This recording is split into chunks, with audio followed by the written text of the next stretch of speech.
Almost half of all Americans suffer from insomnia at some point in their lives. Those who suffer the most include people who are divorced, widowed, or separated. In just a bit, we're going to give you some tips to help you fall asleep. But first, let's see Carrie's story. I was with my last boyfriend for 1.5 years, and in the beginning, we fell madly in love. But what happened over time is that we started to fight. And so I ended the relationship after we broke up. I would drop my son off at school, and I'd come home and take sleeping pills, and so I could sleep all day. I have such bad insomnia because your mind's going da-da-da-da-da-da. Is he with anyone? Is he dating someone new? Did he meet someone? I've tried anxiety medication. I've tried sleeping pills. I've tried homeopathics. I've tried lotions, sprays. There's nothing I haven't done. I still can't sleep, but I do worry about taking medications every night. I don't know how to wean off of that and become a person who just can fall asleep like normal, because I don't remember the last time I did that. My question for the doctors is, did my brain forget how to fall asleep naturally?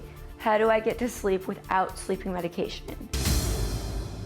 We have Carrie, who you're brave for bringing this to light because you are not alone. And this is a very common scenario, whether it's after a breakup or some other traumatic event.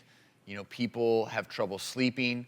They turn to different sleep aids, and sleep medications can be very addictive. And it's why I always say on the show, be careful.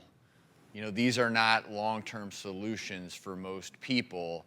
These are bridge the gap. And I think that what your situation highlights is how physiologically things are disrupted after a breakup. Because remember how I showed that earlier, your adrenal glands are releasing all of that adrenaline, cortisol.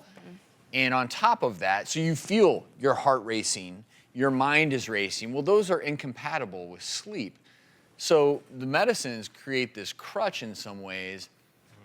The problem is the only way to overcome that is to some extent taper yourself off, to go through cognitive behavioral therapy, to start addressing some of those issues. Because you asked during the videotape piece, can my brain forget how to fall asleep without aids?